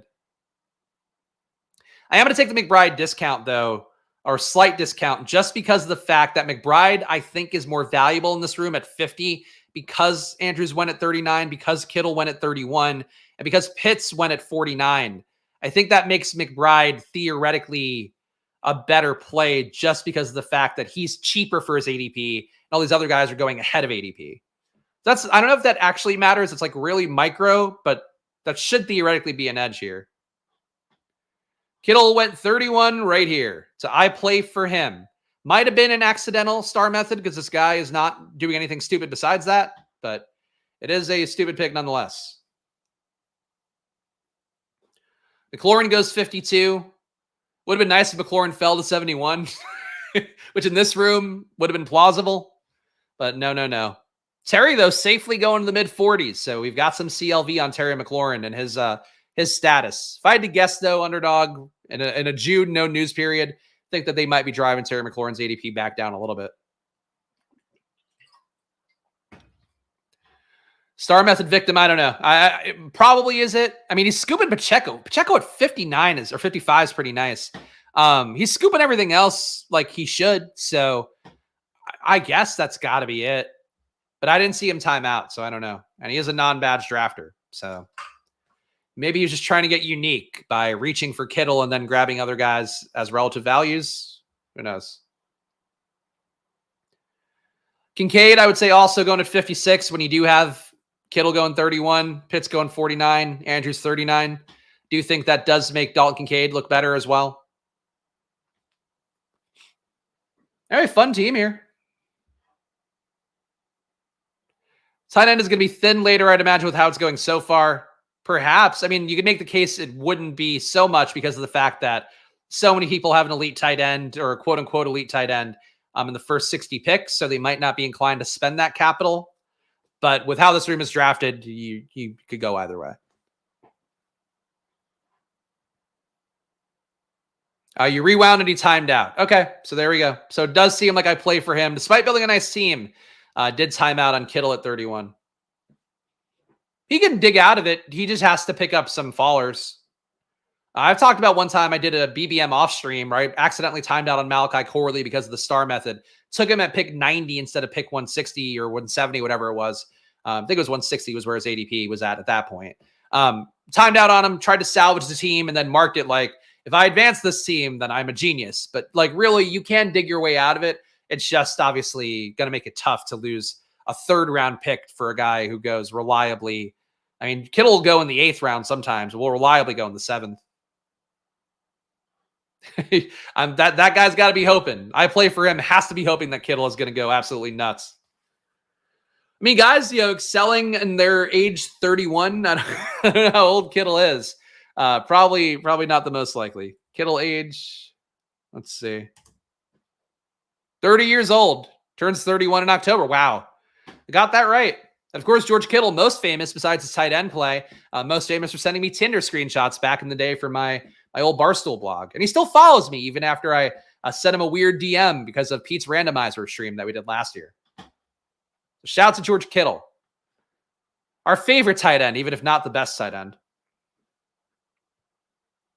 Gonna time out all my questionable picks so no one can get mad at me. Yeah, if you're gonna snipe people, just like time them out, and then that's it. Just put them on the top of your queue, time it out, you're good to go. 31 is prime tight end breakout, only for Noah Fant.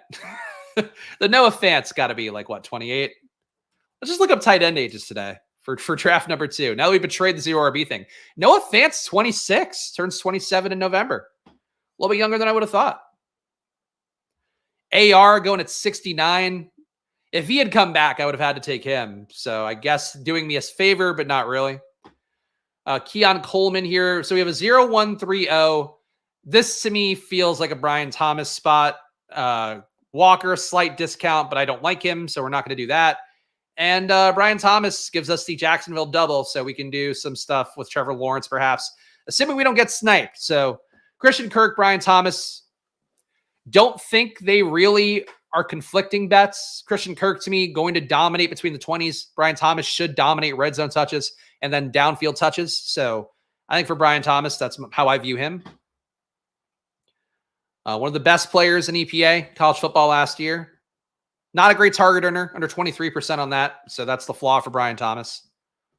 But for half-point PPR, I think we're good. AR at 69 is pretty nice. I agree. You see a little lad. You see lad falling behind JSN, and we'll see what Slime Santana does.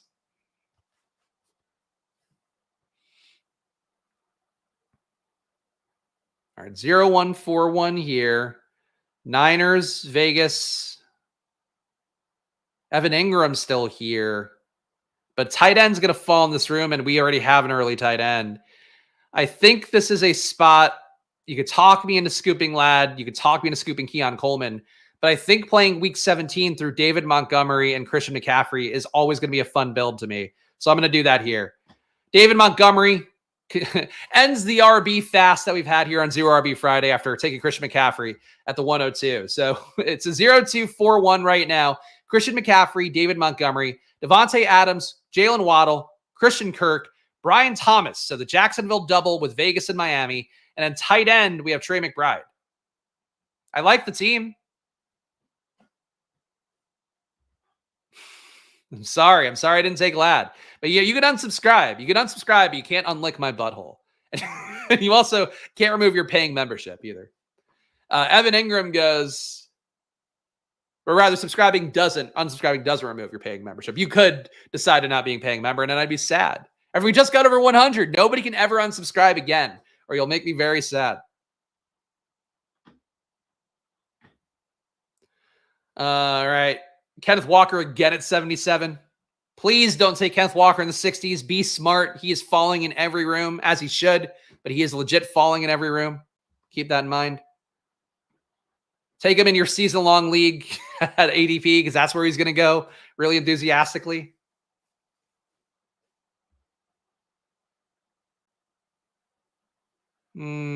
Kelsey's the obvious example who broke out at 25 and is aged like fine wine.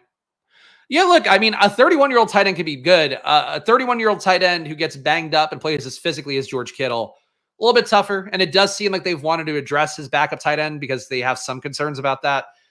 Again, Kittle at 31, never going to be a good pick, but that's my general concern about Kittle at his normal ADP is like, you add in, if Pearsall's worth anything and his ADP says he's worth something, you add in Pearsall, you add in what Juwan Jennings, another Gabe Davis playoff hero last year, what he did last year. Like, there's enough guys who could theoretically take a little bit more away from Kittle, but we'll see. We'll see how that situation goes. Obviously, if you lose Ayuk, which I still think is, a 5% outcome, and if they were to trade Ayuk, then Kittle would look like a great pick at ADP, but still probably not a great pick at 31.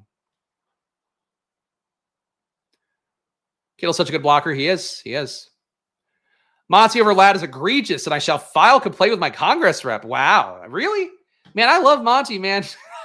I just like having this role has been like feeding families for 2 years. The Jamal Williams role, the now David Montgomery role.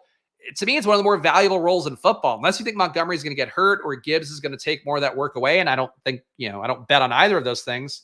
To me, Montgomery is like one of the most undervalued picks in a draft.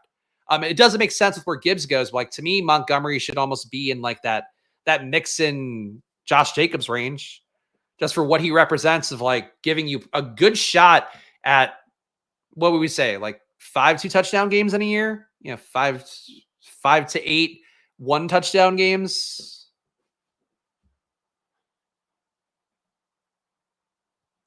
Gonna have like 95% Montgomery. It's possible. It's possible. Then that team's gonna get all my teams are gonna get fucked by Kenneth Walker and Rachaad White going off. But look, it's my bet. Yeah. My bet is that Montgomery is the most valuable back in that range by a decent margin. Aaron Jones could beat him in week 17. Even Walker, even Rachaad White theoretically could beat him in week 17. But those bets to me, Kenneth Walker and Rachaad White, I just think are bets that are bets for people that don't have a read on what the reality is for both teams, which is that it's a new coaching staff and one that's probably going to favor Zach Charbonnet's style of play in Seattle. And then also for Rachaad White, it's a backfield for Tampa Bay where they've talked about getting more shifty back there, getting more explosive. Neither of those things are Rachaad White. Those are all Bucky Irving things. So I think that's it, but we'll see. Bucky's got to win out in camp. That's the main thing with Bucky. He's got to do good stuff in camp, and then he's got to be able to get himself the Marshawn Lloyd expected, 10 touches a game, hopefully. We have a 0-2-4-1 here. Obviously, we're setting up Jacksonville. Got to bet on Miami, so Mostert would make sense to kind of corner some market there. Could take wide receiver 5, Tyler Lockett. Let's go Mostert here. Let's do the smart thing. Increase the Miami bet. Maybe could be done at 4 running backs. Could make the case. Could be done at 3 running backs, but definitely could be done at 4. Oh, this guy takes... All right. It's a QB run, guys. Now, here's the thing. When you're drafting out a type, right? You don't want to change too many things with what you're trying to do. So with that in mind here, I think there's one very obvious pick that we could take that would play pretty well. It's Jaden Daniels. Come on. In what build can Jaden Daniels not work for you? I haven't seen one. It's a 1-3-4-1 build here. So we're going to have to make up more at receiver coming up here, but that's fine. We have Jaden Daniels, Christian McCaffrey, David Montgomery, Raheem Mostert. So very rock solid at RB for right now. Wide receiver, Devontae Adams, Jalen Waddle, Christian Kirk, Brian Thomas, and tight end Trey McBride. We knew Daniels is an auto. I didn't take him with the first pick, so I got that right. I got one more player in, took Jaden. You're sighing at me, but you're witnessing what the winning BBM portfolio looks like. Is somebody who won't back down on Jaden and does something unique. This is not a usual team for me. So I'm listening to Pat Crane. I'm listening to Mike Leone. I'm listening to Eric Bimefor, 3 very sharp guys as well. And I'm just going to make this a Spags team with some uniqueness for what I draft on top. That's all we're doing. Maybe this time we'll even get Jahan Dotson. Who knows? If you're taking Daniels and took Monty, I do not see the value in most of their over a wide receiver. I would say the value is that we don't need to go too deep at RB if we're going to assume Mostert has the workload. But, I get it. I just think, to me, like, what was I going to go and get instead of Mostert? Was I going to get A.D. Mitchell, Shakir, Lockett? Like, none of those guys, to me, are needle movers. I would have to reach up further. Shaheed as a Vegas bring back, maybe, but I'm not like the biggest Shaheed guy. I just talked about why I'm not the biggest Shaheed guy. So I get it. I just don't know what I would do differently. I don't know what I would take over Mostert that makes more sense for this team that has a Miami bet. You guys don't like Montgomery, and I love Montgomery. So that's where we're going to disagree. But I guess if you all wanted like Ladd McConkey over Montgomery, that's not a bet I'm comfortable with. Like, in terms of most team constructions. And also, again, cornering the market for Niners Detroit in week 17. Like, if this game has points, there's running back touchdowns in that game. So, like, I'm happy to get both RBs from the biggest, chalkiest week 17 fest. What if none of the receivers get there and it's just Montgomery and McCaffrey going? Like, that's why, to me, McCaffrey and Montgomery is such a fun duo to have. But, of course, I do like Montgomery in every build. So, you're right about that. Love Monty, but love structure more. Yeah, I mean, so we could have the 5 wide receivers through 7 rounds, but it's guys who are falling. Like, Ladd McConkey is falling. I think he's going to more reliably go in the mid-70s, if I had to guess. Keon Coleman, absolutely falling. He might go into the 80s based on how his movement's going. So, like, getting a guy who's possibly moving to where he's supposed to go versus Montgomery, who corners a market for week 17 and also makes it so I don't have to go too deep at RB. That's my logic for it, but I'm certainly willing to hear the criticism. I get it. I get how you guys feel about it. No, you can nitpick. You are completely right. You can nitpick me, especially you guys can nitpick me on it. I'm just trying to explain my point of view is all. Because I think that's the main thing. Like, I think these guys bring a credible case to having those 5 receivers through 7. Like, that's right. You know, that said, I think we made 2 deviations here that I'm comfortable with because I think there are pockets of value coming up at receiver as well.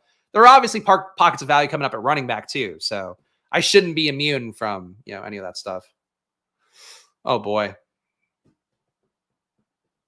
Well, one pick we should theoretically be making coming up soon. Oh no, Trevor Lawrence. I was going to take Trevor Lawrence at ADP this time. This guy took Trevor Lawrence unstacked? No, with Evan Ingram? Oh my God. The one time I was going to fucking do it. All right. Ugh. I'll take Brandon Cooks here. I think Brandon Cooks to me is a very similar play to Tyler Lockett. We talked about earlier how there was not a wide receiver 3 of note competing in Dallas. So Brandon Cooks, I'm okay with here.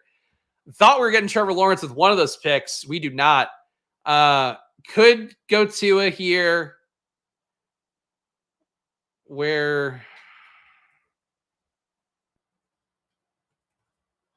Tyreek drafter is there. So Tyreek draft. Oh, the Tyreek drafter. Okay, we're pushing Tua. We're taking Robinson here. I know another same pick from Spags. Yeah, whatever. These are the guys I'm layering on with the unique wide receiver start we have. So 1-4-5-1 here. We get our first guy with Jaden. We got Jaden Daniels at QB, Christian McCaffrey, David Montgomery, Raheem Mostert, Brian Robinson. Effectively 4 of my favorite running back picks overall. A wide receiver, we've got Devontae Adams, Jalen Waddle, Christian Kirk, Brian Thomas, and Brandon Cooks. And a tight end, we have Trey McBride. So, yeah, pushing Tua here is sharp. The reason we're pushing Tua in this particular room, somebody might take him unstacked, but the guy who has Tyreek Hill has 2 QBs already, just took barely correlated Trevor Lawrence. So there's nobody else who should take Tua.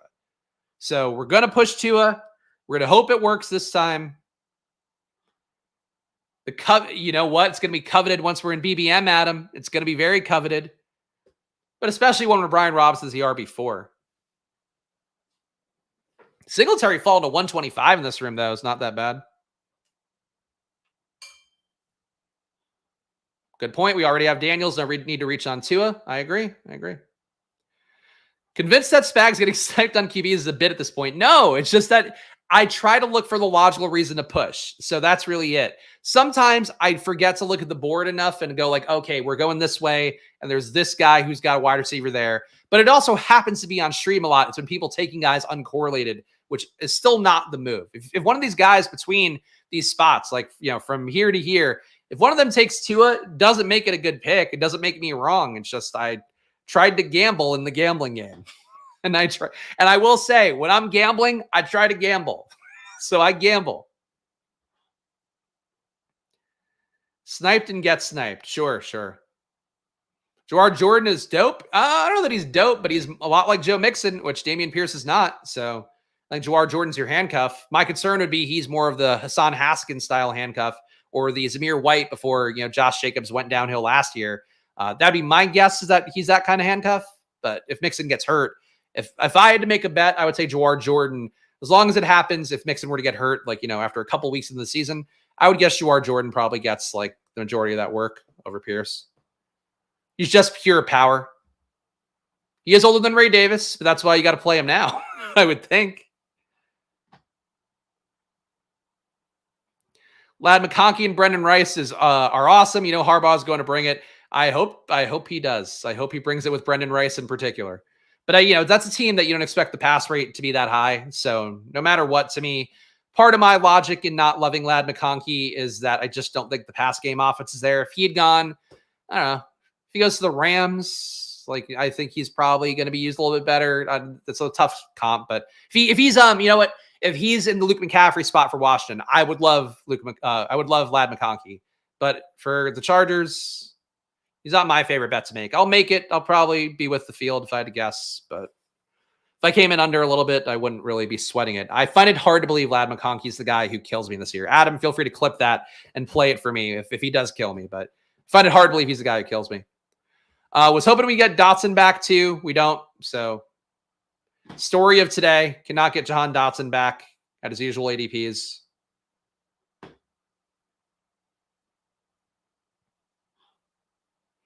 Is this a joke bit? No, I don't think he's going to sling it. But if you do think so, I would say you look at the history of the coaches there and probably not going to sling it. But I think that was sarcasm. So we have had people, though, come in who think that Herbert is going to sling it this year. So I have to cover both sides of the equation there. All right, Herbert goes. The guy here's got 3 QBs, so we're not taking a QB with this pick either. Pearsall could be the bet. You know what? Mooney makes sense for the bet here. We don't have Washington direct correlation.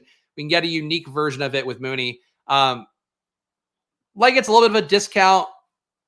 Does Leggett do anything for me, really? Leggett could set up, you know what? Leggett can set up more stuff. Let's do Leggett. I need to get more Mooney. I really do need to get more Mooney.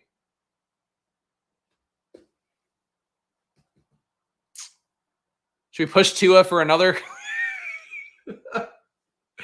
What do you guys think? Go for one more run of pushing Tua all the way around and hope we can get him at 167? I am very tempted, I have to admit. All right. Chat, yell at me if you think I need to take Tua right now at a 23-pick discount. Got to take him here now. All right. Artillery Frost saying got to take him now. Oh, I want to push him. I want to keep pushing him forever. Mooney does talk. All right, so we're not going to get Darnell Mooney here, unfortunately. I need to get more Mooney bringbacks. But we can. Oh, Steel City said push it. Came in a little bit too late. All right, so we take Tua here. It's a 2-4-6-1 build. We have Jaden Daniels and Tua as our QBs, so we are effectively done at QB. Christian McCaffrey, David Montgomery, Raheem Mostert, Brian Robinson Jr. at RB. So our 4 RBs here are probably about it at the position. Wide receiver, we have Devontae Adams, Jalen Waddle, Christian Kirk, Brian Thomas, Brandon Cooks, and Xavier Leggett, and a tight end, Trey McBride. I don't love Tua in general. I don't love Tua as like a guy that I want to rely on in Week 17. You could talk me into tacking on another game stack potentially for this with another QB. But for now, big value on Tua, 23-pick discount in a room where we're already fairly unique. I think we're doing it. Everyone in Chicago had negative EPA except DJ Moore. Mooney definitely did. Mooney last year was awful, I believe. Negative 0.16 EPA per target. So if you think Christian Watson was bad, he was a little bit worse than Christian Watson. For comparison's sake, DJ Moore. Too many Moores. DJ Moore was a 0.4 EPA per target guy. And Cole Kmet, 0.3. So everybody besides Darnell Mooney was good in that offense in the past game, besides Mooney. Which is my reservation for Mooney, but he got big money, and Kirk Cousins is one of the best fantasy QBs we have. So that's why you make the bet on Mooney. But there was a stream going on live when Darnell Mooney signed with Atlanta, and I was like, what? And his ADP continues to stupefy me. It's been higher at various points, and people were very enthusiastic, and now it's kind of settled into an okay range. But trust me, I'm not a Darnell Mooney fan. You're just making the bet that going with Kirk Cousins is going to be the thing that lifts him. That said, you got guys like Casey Washington there. Maybe somebody pushed them for playing time. Possible. But he got so much money. He just got too much money. Good point by Artillery Frost. They never get the pushes on stream, so good time to get it. That's fair. I just think there was a world where we could have pushed Tua to 167 and gotten Mooney. And that's the world I want to live in. But sometimes we won't force a guy to fall back 40 picks, I suppose. And it's a 2-4-6-1 build right now. Last draft of the day here. And a failed attempt at 0RB Friday, but still one that I think ended up pretty well so far. So it's a 2-4-6-1 with Jaden Daniels, Tua Tagovailoa, Christian McCaffrey, David Montgomery, Raheem Mostert, Brian Robinson Jr., Devontae Adams, Jalen Waddle, Christian Kirk, Brian Thomas. We did get sniped on Trevor Lawrence, which the one time I was fully strapped in to take Trevor Lawrence at ADP, we don't get him. Brandon Cooks, Xavier Leggett, Trey McBride. I think it would be nice to get some Tennessee correlation for Jacksonville at the end because we do have the mini stack here. New Orleans correlation. There's really nothing left we can take. Wish Taysom Hill were a tight end, but he's not. Team's really good. Thank you. I'm happy with the team so far. I think we need to keep making it up at receiver a little bit more. But besides that, I don't really find a lot of big flaws here. Harbaugh turned San Francisco around last time, came to the league by running the damn ball. Says he's a Niners super fan. Yeah, I mean, he ran even with his QB more than any other QB he was running at the time. So I think that's, if you want to bet on Herbert, like I think that's your biggest hope spot is that Herbert just ends up deciding like, hey, maybe I can run a little bit more and have success because he's built like he should be able to do it. But he just hasn't shown a tendency to want to do that. And I really thought if you were going to do it, last year with Kellen Moore would have been the time, but he still didn't get over 5 rushes a game. When pushing QB, pigs get fed, hogs get slaughtered. I do appreciate the concept and the bit. I look, again, I've said it before. I summed it up best for myself. Like, it's gambling, and I'm going to try to gamble the hardest I can to get an edge. And this medium, where admittedly I'm not able to get quite as much of an edge on stream. Sonny takes Luke McCaffrey. I feel like Sonny is just like coming for me in this room. But takes Luke McCaffrey here, way ahead of ADP. McCaffrey has fallen, so not my faves. But we'll survive. Looking at my ranks here, if we sort by ADP, a little bit of a different picture. I was thinking Michael Wilson to get myself some more Arizona stuff with Trey McBride, but that's gone. God, I really don't love this pocket.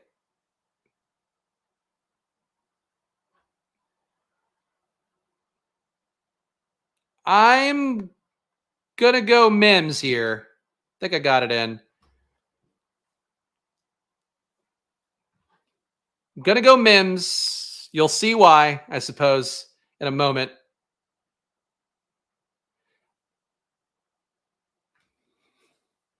Slime Santana soaking up the clock here.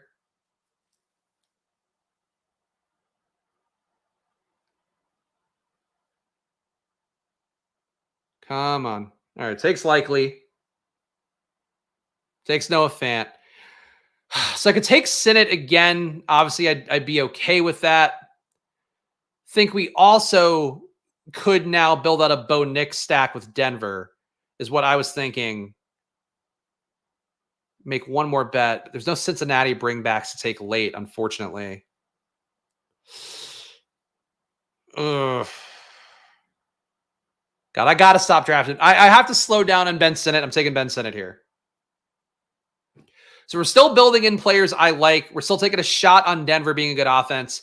I would have taken Troy Franklin there. I just want to keep optionality and don't want to lock myself into taking Bo Nix without being able to tack on another game stack to it where, like, there's no Cincinnati guys to want to take late. Like, I could take a shot at Yoshevich, could take a shot at Trenton Irwin or Charlie Jones, but, like, what does that do for this team? I'm not sure. So I'm going to close out a Washington stack. I'm going to keep the optionality for Denver, and I think that's how I'm going to approach it for now. What are we just naming names? Sure. Bobby's trying to fire up a BBM. If you want to get in there, 5 entries right now. Keon, you're just giving out every take. Keon Coleman to CeeDee Lamb. Okay, these are very hot takes. I would say too spicy of a take for me for that one, Uncle Ted here, but sure. Not a lot in common with those guys besides the fact that they have some familial connection that makes them practice together. But more power to you if you get that right, I guess.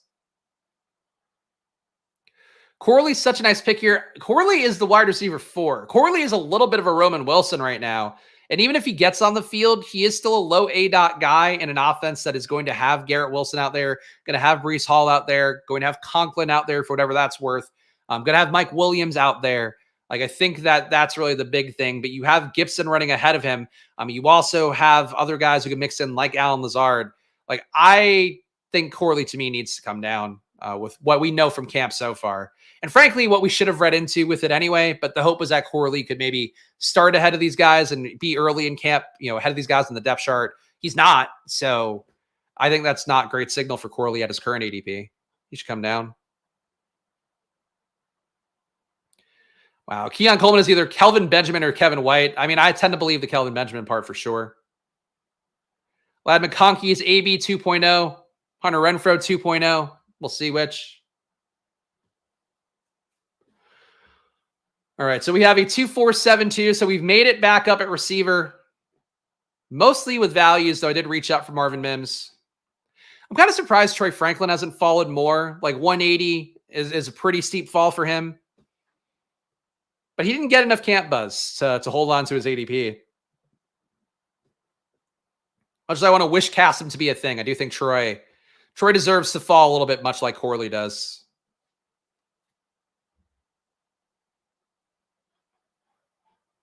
Yeah, I think that's the most common comp. I see a little more Hunter Renfrow. But we'll see what he does. He's got to be able to play out wide if he's going to be Cooper Kupp. Adam hates the Renfrow comp. I know that. All right. Picks coming up here. Stretching as if I got to do something physical. Like, all right, let's get real loose here for these picks we got to grab.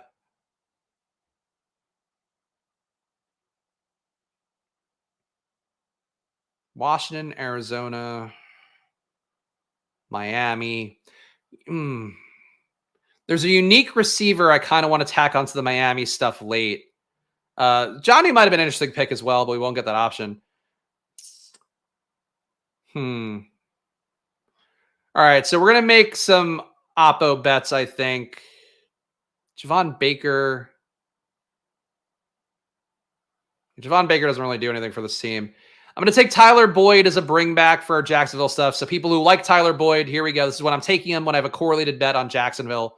We're going to add Tyler Boyd to the list of guys here.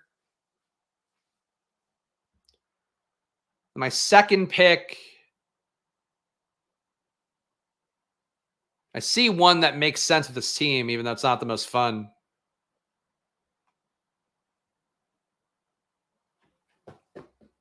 Slime Santana with his 3-3-6-3 build, thinking it out.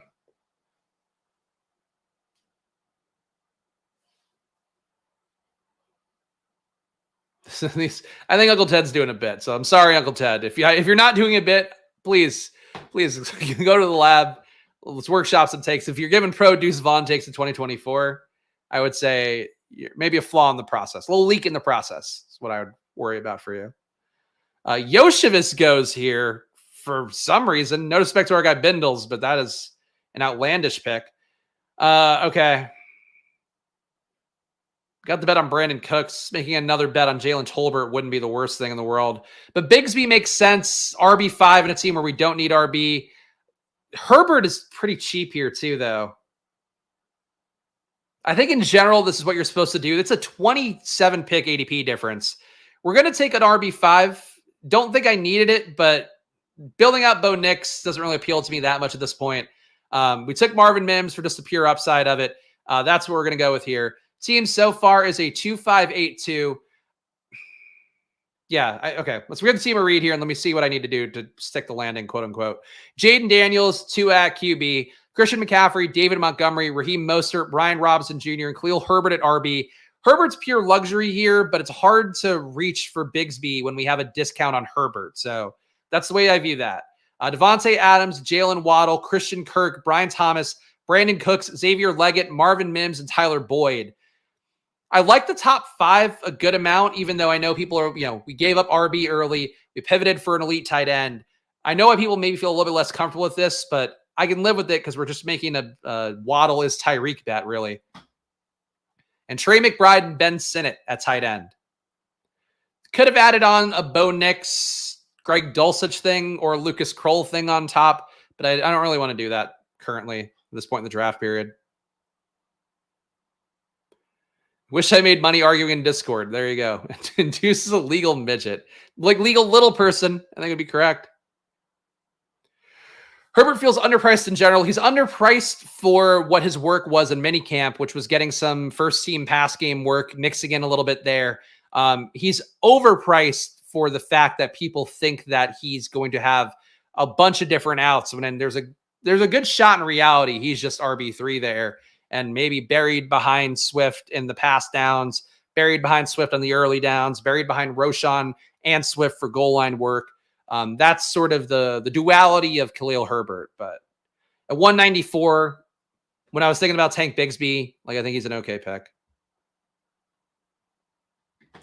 Got one more pick coming up here. Yeah, Tank goes at 206. Pretty big flip there. Think it's one more receiver. Could be one more tight end.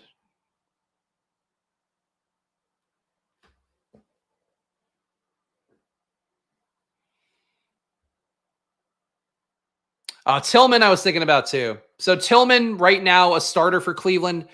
We have the Miami bet, so that's kind of interesting. Tillman at this point, a more interesting bet than Elijah Moore because of the fact that Moore is blocked in the slot. Jerry Jeudy's been playing out of the slot. Tillman playing out wide. I'm sure there's going to be some times where Jeudy moves out wide, but it's probably not going to open up snaps for like Moore in the slot. It's going to open up just like 12 personnel. So Tillman I like is an interesting low-owned bring back for Miami stacks. Doesn't happen here, but good pick to take, I think, in your round 18s. If you're looking for young guys who produced well in college, who are currently in line to be a starter, Tillman is one of very few guys. Am I taking Malik over Odell in a correlated bill with the SF Miami guys? No, I would still take Odell because of the money going there. Malik Washington is interesting. He was a really big target earner at Virginia. The issue is he was a target earner at Virginia. Like, what does that really mean coming into the pros? That said, like I kind of think if he were the guy who's rolling out there as like their number one option in terms of the like out of the slot, I think he could do well. But you have to keep in mind it's Miami too, where Tyreek's going to be in the slot a good amount, Waddle's going to be in the slot a good amount. So like the fact that Odell can move around is probably a positive for him staying ahead. Washington, both Washingtons really should both just be slot guys. Like Malik and Taj, they should both exclusively be getting slot routes. Kind of caps the upside. Honestly, this could be an 18th round Odell draft, I guess.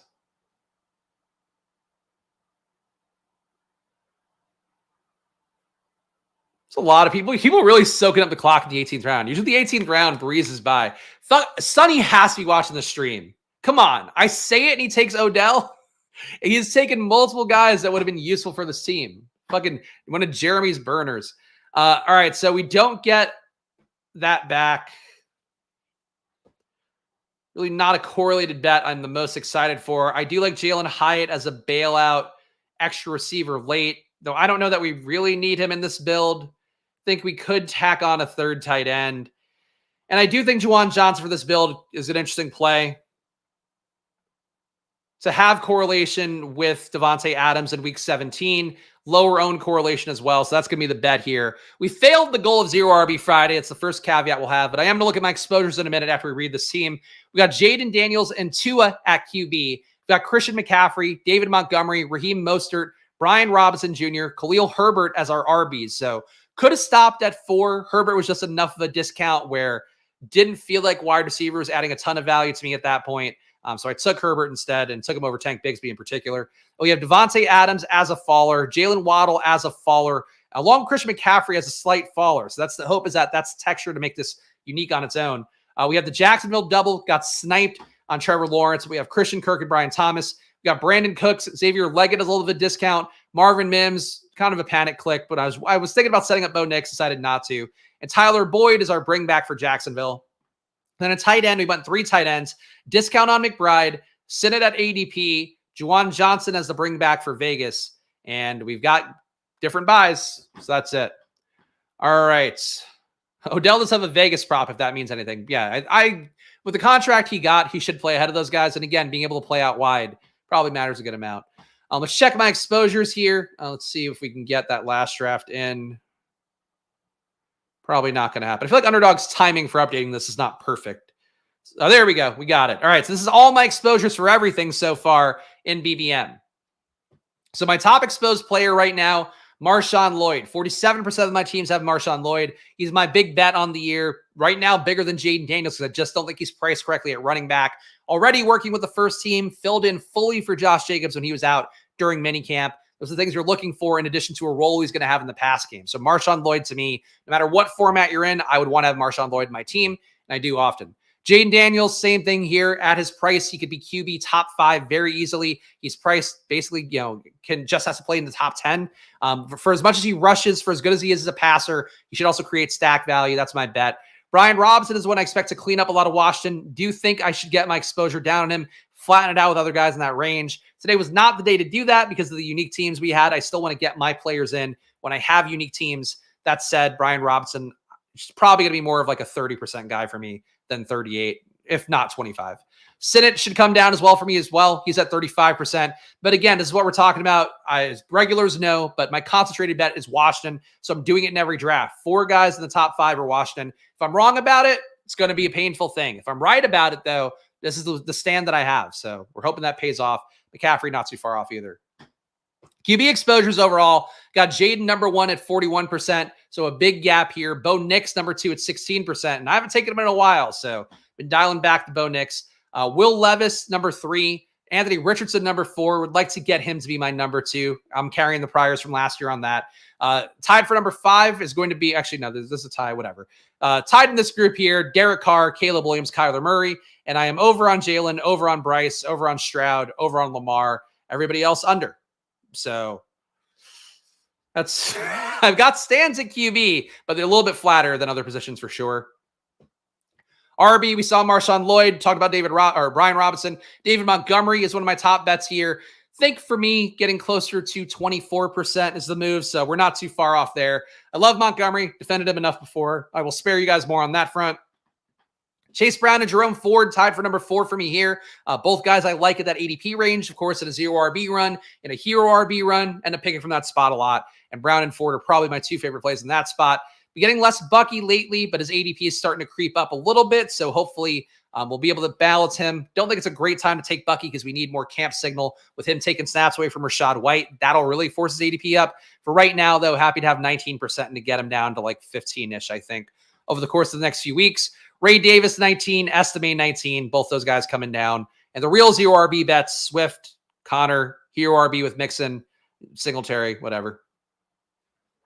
Wide receiver, Creamy Sauce, not today. Just fucking take a lap.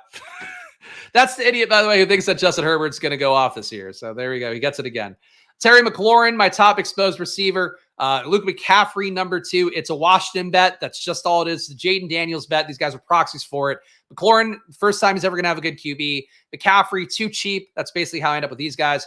Troy Franklin, I'm coming down on. I don't anticipate he's going to hold here. If I had to guess, if nothing changes in camp, really, he's probably a 16% guy for me. But 24% is where we're at right now. Keenan Allen, not too far behind. He is the go-to wide receiver 4, wide receiver 5 for me when I'm going, early wide receivers. So that's why he's that guy. Nico, Marvin Mims. Shocked to see Mims that high, but that last share probably put me over the top. And late Tez Walker, Dotson. Nothing surprising here. And last but not least, the tight ends. My exposures here. We got Ben Sinnott, number 1. Would like to get it down. Still think there isn't as much risk as the media has, but it's going to lead to his price coming down. So that's the balance you have to have when you are trying to 150 max. Sinnott, though, 35%. Schultz, 24%. If you can't get the top Houston guys, get the tight end. Hopes that he spikes in 2 touchdown days. Think he will do that. Trey McBride, 21%. Love him. He's my favorite of the elite tight ends relative to price. Brock Bowers, good consolation prize at the 100 spot.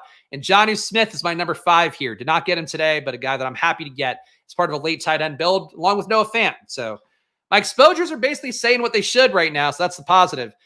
Guys, if you've enjoyed this stream, it's been a long one here, just shy of 2 hours, so not Gretsch long, though, so I guess I got that going for me. Hit the like button, subscribe down below. New drafts every Monday to Saturday at 11 a.m., and even though I'm going on vacation next week, I'm still going to be doing it from the road, so hit subscribe, hit the like button, and of course, I'll try to do the best I can to make sure it's the same quality, even though I'll just be on a laptop and I won't have, won't have my usual bells and whistles on here.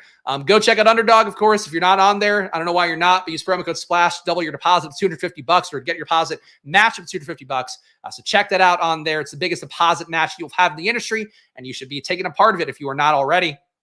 Drafters as well. Promo code SPLASH on there. We'll be drafting on Drafters tomorrow. If you're not familiar with Drafters and you just play an Underdog, go check it out. It is a great site to play on. That's a legit praise for me. They care a lot about their customers. The mobile app works great, and you get 17 weeks there of full point PPR, no pods, no playoff pods, so that luck component is gone. It's just about your total points at the end. So go check out Drafters with the promo code SPLASH. Get to $100 deposit match and a ton of rake back if you do their Drafters Million Tournament, which is a $15 entry fee and $500K to first place. So check that out. Probably as well. Go, here we go. One day I'll know how to point the right way every time. The day's not today, but probably my sports betting app, top of market sports data, probably.com right now. Learn more about it. Use promo code SPLASH to get half off in addition to 7-day free trials we have on there. All right, the reading of names here. There's a lot more names. Shout out to all you guys who watched, by the way, and who became members today, and also the giveaways from our guys, James, Bindles, Tyler. Thank you for putting us over the hump. First time ever on Splash Play. Been over 100 members. You too can become a member, hitting the join button down below. You get my rankings, 10 team reviews a month, and a VIP Discord. All you have to do is sync your YouTube channel to your Discord profile. It's very easy to do, so do that for yourself. And now here's a reading of names in the style of Elmo, as requested earlier. Robert Griffin III, Historical Anomalies, Matthew Emerson, Tyler, CLN, Mathology, Rupesh, Willis is awesome, Ivan, Port, Tony Mark, Brandon Wagner, Consigliere, Aaron, Nez, Jake Twitchell, fucking Alpha, Mr. I am the KY, Buffalo War Pigs, yeah, Elmo loves Buffalo War Pigs, Kevin... That was for the character as much as anything. Kevin Castro, Lateralis, Lunchable Connoisseur, Short Gamer TV, Carlos Manzo, Come to Deuce, Gabe Davis, Bindles, King of Kings, Thomas Schultz, Laces Out, Spurious News, Jay Stress, Ken Lewis, Jeff F, Craig B, Elmo okay with Craig B, and Hoosier Devo, Jason Neff, Michael Thomas, Jeff, oh, this is hurting, Jonathan W, Steel City Blue, W for Omega C40, Artillery Frost, Tyler Loesch, Best Ball Moderate, Benny, Mike Rickle, D. Owens, Meatwad, Kyle Zoof, we love getting Zoof, Feeling Moosey, Nick Stevens, OG1 Kenobi, Mr. Booby Butthole, Dylan, T-Wiz, Justin Dupengeiser, Adam, Dylan Cord, Joe the Show, Rough Buff Fire, Broncos, Kurt Buswell, Vaporware, Kevin, Josh Klein, You Talk Sports, Matt Hartman, Best Ball Brian, Bob Hale, Mr. M. Ryan Dolan, Garrett Ketchum, I love his brother Ash, Elmo, love Ash, STL Bree, Independent Thinker, Chris Mazzoni, Paul B, JBK Tampa, Fancy Football Garage, James, shout out James, Duke Dean, Adam, Big Sonny, Anthony, Playmaker, Al Boogie, Tanner, Legalize It, 420 Nice, Nick Constantino, Trey Osborne, Thaddeus, Stone Chuba, and Andrew. You've all helped me put on the show this week. I commit to bits here, even when it's not HeroRB Friday. I'm committed to some kind of bit. Follow me at Chris Spags. Follow the show at Splash Play Pod. That's what we do it for. We do it all for this. I'll be back tomorrow for Drafters. I appreciate all of you. If you're going on vacation, have a great holiday. Of course, I'll be on vacation, but still streaming from Virginia Beach next week. So let's do it. I'll see you guys then. If not, just come back tomorrow and watch Drafters. I'll see you guys at one of those. Enjoy your weekends. And of course, good luck. Bye-bye.